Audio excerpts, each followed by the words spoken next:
Welcome back to Gator Talk. I'm Natalie Metcalf from GGX. Today we'll be talking to Monica Perry from EROS, Education and Referral Organization for Sexuality. Today we will be discussing asexuality and some of its misconceptions. Hello, I'm Monica. I'm a part of EROS, the Education and Referral Organization for Sexuality. I'm the office assistant.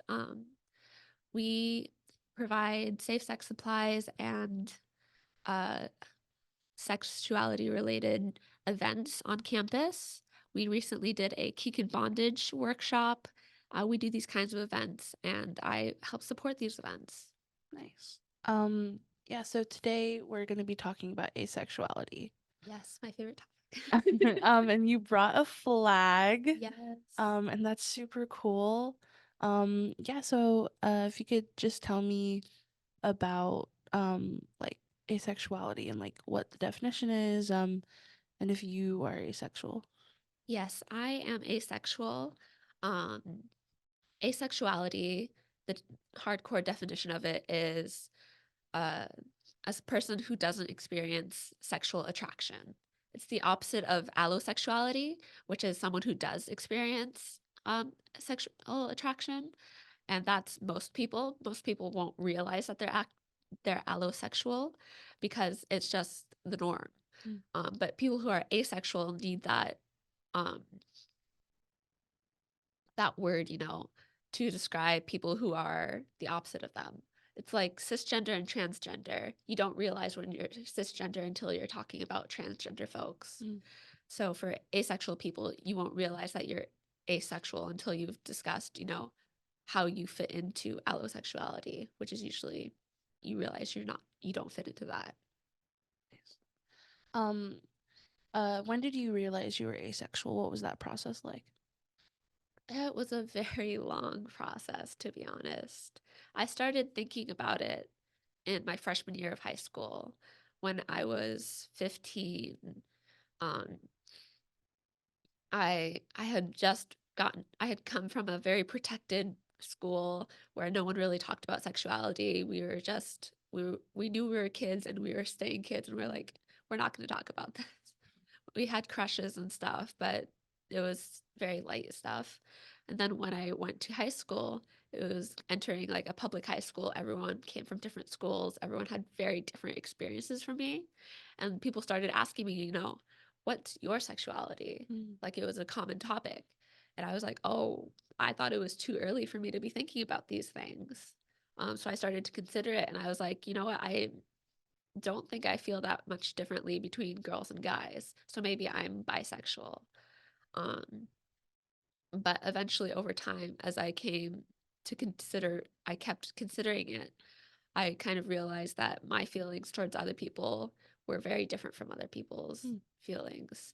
Like I didn't particularly see someone and think, "Oh, I want to have sex with that person." Mm. It's like, or even when I had crushes, it wasn't necessarily, "Oh, I want to have sex with this person." It was more of, "I really like you. I'm really attached to you. Um, I think you look nice. I think your personality is great. I think I could forgive anything you could do."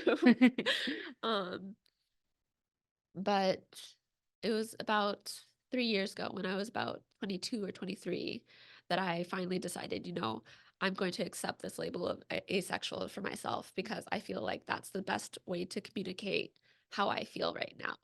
Because although I'm still discovering how I might want to incorporate or not incorporate sex into my relationships, I'm I've decided that the way I present myself to other people, the way that I feel the need to communicate my sexual preferences Mm.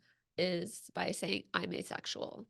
I'm asexual. I'm not attracted to anyone, but that doesn't necessarily mean anything towards whether or not I want to have sex, Mm. kind of thing. Um, kind of like that's interesting. It kind of raises the question of um, do asexual people date? What does dating look like for asexual people? Dating can be very different for asexual people. Some asexual people aren't interested in sex. Mm. They might still want a relationship, um, but that'll look very different for other people. Some people that I've talked to can't imagine a relationship. Some allosexual people I've met can't imagine a relationship without sex or without that being the primary goal of a relationship. Um, but for asexual people, like there's still intimacy, there's still closeness, there's still a need to have someone close and intimate to you, someone who feels special to you. There still might be that aspect of it. There are, however, also people who are asexual and aromantic who might not be interested in having a relationship. Even aromantic people don't experience romantic attraction. Even then, there are some people who may still desire a relationship, even though they don't experience romantic attraction. It's like they might not feel differently towards you, as they might still feel platonic attraction towards someone, but they decide that for some reason they still want a relationship for one reason or another. And those are very personal reasons. Those can have They can be very, very varied across people. Um, but for asexual people in general, each person has to decide for themselves what they're comfortable with, what they want from a relationship. Like, are they okay with having sex in the relationship? Some people are, and that doesn't make them any less asexual, because um, asexuality isn't an attitude towards sex. Right.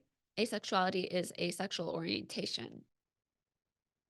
Asexual people uh, can still get something out of sex if they want to. Some asexual people are completely uncomfortable with intimate touch and such, and that's perfectly okay, obviously. Um, but some asexual people may choose to have sex because it still feels good. It might still give them a sense of intimacy with their partner. Um, but it's really a choice of what you want to do with your body. Asexual people can still do whatever they want with their bodies. Um, but it's not necessarily something that every asexual person wants. And they can decide for themselves whether or not they want sex to be a part of their relationships. It's really interesting. I I'm bisexual, right? And I I feel more comfortable um being in an active sexual relationship with women than I do being in an active sexual relationship with men. And for a long time I thought I was gay because whenever I would like imagine having sex with a guy, I was like, I don't really want to. Um, you know, and I would just like, I would prefer that I would feel more comfortable and close with being with a woman. Um, and but like I still like guys. Like I'll still see a guy and be like, "Oh, he's attractive." Like I would be willing to be in a relationship with a guy, Right. but that sex part is still like not there yet. You know what I mean? Right. That also brings up the idea of compulsory heterosexuality. Mm. Um, because some people, and I'm not saying this is the case for you, Mm-hmm. but some people um, might not be attracted to men sexually, like lesbians or Mm-hmm. asexual people, um, but still feel the need to socially be attracted to men Mm. because there's a social reward for being attracted to men, um, or attracted to women for asexual men. Um, but how can I say this? Um, there's still other types of attraction as well. Mm-hmm. There's like aesthetic attraction. That's not necessarily sexual attraction. It's like you can look at someone and think, oh, I really like the way they look. I really like the way they look, and that affects me the way I feel about that person. Mm-hmm. For me, I experience that a lot. I'm like, oh, that person looks nice. I feel like I could be in a relationship with them, but it's not necessarily a sexual attraction. Mm. Um, there's romantic attraction, which can be, I really feel a connection with this person. This person feels special to me. I want to be in a relationship with them. I want to be may be exclusive with them. Mm. There's a lot of ways you can go about it. Tell me 3 things that you have learned about being asexual. Oh gosh.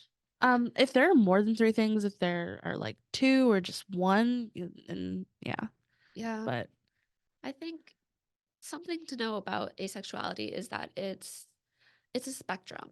It's like it can be very different for very different people. It's as broad as the allosexual spectrum is. Mm. People can be gay, straight, bi, and have a ranging, diverse attitudes towards sex. Mm. Um, like one of the things that I want to discuss about misconceptions Mhm. is hypersexuality versus asexuality. Okay. Um, What is hypersexuality? hypersexuality is a disorder. People often make mistakes and put it on a spectrum with asexuality. It's like, oh, are you more hypersexual or are you more asexual? And Mm. that's completely incorrect because hypersexuality is a mental disorder where you have obsessive sexual thoughts and you might be considered a sex addict, Mm. while asexual is a sexual orientation that simply does not experience sexual attraction. The two are not mutually exclusive, is the thing. You can be asexual and have obsessive sexual thoughts. You can be asexual and be a porn addict. Mm. You can be asexual and have sex frequently if you want to. Um, asexual people can have a high or low libido. Asexual people can do whatever they want to, honestly. um, and that includes having a sexual side to them. Mm. I think for me, a hard something that I've had to figure out is like my comfort level and desire to have sex with people in relationships. Um, like I don't mind sex personally. Mhm. I think it can feel good. I think it's kind of just like an activity for me. It's like playing soccer or something. Nice. Like, That's a good comparison, playing yeah, soccer versus having sex. because it's not necessarily something I want to do constantly, but it's Right. something that's fun to do sometimes. Yeah. Yeah. Some people really like it. Some people play soccer professionally. Yeah. People do it all the time. They make it their obsession, or they're just something that they do Mhm. frequently because they like it. Some people don't like soccer. Some Right. people don't like sex that much. And it's like, okay, that doesn't do much for me. Mhm. I'm not going to engage in that very often or at all. And that's something that can happen to any asexual person. Right. Um, some people, some people I know, um, are very into sexuality. They may or may not be porn addicts, Mm. but they aren't comfortable with physical intimacy. And then there are other people who are just not interested in sex at all, who just they're not comfortable with physical intimacy. They're not really interested in the idea of sex. They're not really interested in the idea of sexuality or intimacy, except for perhaps emotional intimacy. But they might have a hard time experiencing that with people because other people, allosexual people, tend to experience intimacy the most through sex. Mm. Something I recently heard within EROS while working for EROS was that for some people, there's nothing better than sex. Mm. It's like if you tried to name one thing better than sex, it would be so hard for some people because it fulfills all their needs essentially. Yeah. The needs for emotional intimacy, comfort, attention. Um, it's just very satisfying for them, Mm. emotionally, physically. Um, And for me, that's like there's a lot of things better than sex. There's like my favorite food is better than sex. What's your favorite food? Oh, that's a great question. Uh, oh gosh, it changes by the day. I love my mom's enchiladas. Okay. Better than sex, way better than sex. Nice. The Yeah. mascara called better than sex is probably better than sex for me. Um, but sex is still something I personally enjoy, Mhm. but it's not something I do frequently because it's difficult to find a partner, and I'm not sure if I want that in my romantic relationships, because that could make things more complicated because our feelings are very different towards Mm. sex, I think. So I think dating that way can be very complicated for asexual people. I think two asexual people who are both not interested in sex would Mhm. certainly get along the best. But again, attitudes towards sex can range significantly for asexual people as well. What would you like students to know about asexuality if they maybe are questioning themselves if they are asexual? Right. I would say just keep in mind that the main, the core of the asexual identity is simply not experiencing sexual attraction towards others. Mm. Um, you can have a very broad range of attitudes towards sex. You can you can be asexual and have sex. You can be asexual and have had sex and no longer wish to have sex. Mhm. You can be asexual and still want a relationship if you want to. Or if you don't want a relationship at all, that's also okay. Um, these are all things that are personal to you. For reference, which I could have used several years ago, sexual attraction is having sexual feelings for a specific person, Mm. not necessarily sexual feelings in general. You can have sexual feelings, you can have your own side of sexuality. You can be interested in fictional characters, you can be Right. interested in theoretically being involved with someone, but still if you don't if the idea kind of just disappears when you're in front of a real person, Mhm. you might be asexual. Okay. So it's more of like sex in theory, but when it comes down to it, most definitely not. Yeah. Yes. Yes. It's something that's I've seen a lot of discussion. Again, a lot of the discussion I've personally found helpful has been discussions in the lesbian Mhm. community. You did answer some of the question of the misconceptions Oh, I have with plenty more. there are lots. Okay. Yes, let's go through the list of misconceptions. Or perhaps I didn't cover them. My main The my main main one was hypersexuality. Yes, my main ones are that asexual people, there's the idea that asexual people can't have sex. Mm. And I've seen under comment sections of like reels about asexual people, they're like, oh, you're not asexual. You must be gray sexual because you have sex sometimes. It's like, no, that's not what that means. Mm. Gray sexual is someone who occasionally experiences sexual attraction, Gotcha. and they're on the gray spectrum of that. Sounds like it's very I don't know if this is the right term, but like to each their own. To each their own, Yeah, yes. to each their own. Yeah. What's the community like? To be honest, because it's a very small community, Mm-hmm. it's hard to really find it, I think. I personally haven't created a community so much as individual connections, but I think generally asexual people who are like trying to actively be part of the community Mm-hmm. are very well versed in what's the difference between the attractions? Do you Gotcha. want sex or do you not want sex? Yeah. How do you feel about these things? And understanding that it can be very different for different people. Mm. I think asexual people can be um, are very understanding of different people. Mm-hmm. I think they understand they're a part of the LGBTQIA community, Yeah. and they really know how to accept people who are different from them because they know what it's like to be the odd one out as well. Mm-hmm. Asexual people, I think, look to be very outspoken at times. Okay. Um, they want to be they want to be open about who they are, but oftentimes end up being on the quieter end regardless Mm. because because there aren't already figures in the community to lead us as much. Mm-hmm. Even books, there are very few books on asexuality, but the few that there are pretty good. Like Ace by, I think her name is Angela Wang. Angela Wang. Mhm. That's a great book on asexuality that I recently read. It's available at the QTRC actually to borrow. Nice.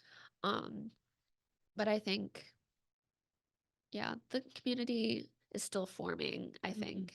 We're still looking for a voice within the LGBTQIA community. I think it's something that's relatively, not new, Not because people have always been has asexual. always been asexual. I think that it's not really surfacing in the media, Mm-hmm. and that's what's relatively new. I'd learned about asexuality, or heard about it Mm-hmm. in like 2018, 2018, yeah. which isn't very long ago. Mhm. And then I kind of had this idea that it was people that didn't really, um, weren't sexually attracted to a person, and that was kind of it. You know what I mean? I Mhm. don't think it stops at just that. Clearly, it doesn't. There's a lot of assumptions that come with Yeah. that. And when I think of dating, I think of having a relationship. I feel like sex is a big part. Mhm. But it's nice to know that it doesn't have to be. It doesn't have to be. Yeah. Consent is always number one, Mm-hmm. but having a discussion about sex and your attitudes towards sex in any relationship, how often you want it, how much you want it, what ways you want it, Mm-hmm. etc., are very important to have in any relationship, asexual or otherwise. Is there anything else that you wanted to add? It's kind of like a send off, or I don't know. I love you, asexual people. Don't give up. It's okay. Keep trying. Yeah, this is really informational and informal, and Mhm. I really thank you so much for coming. Thank you for inviting me. I'm glad we could have this discussion. Yeah. Thanks for tuning in to Gator Talk. We'll be back with more episodes.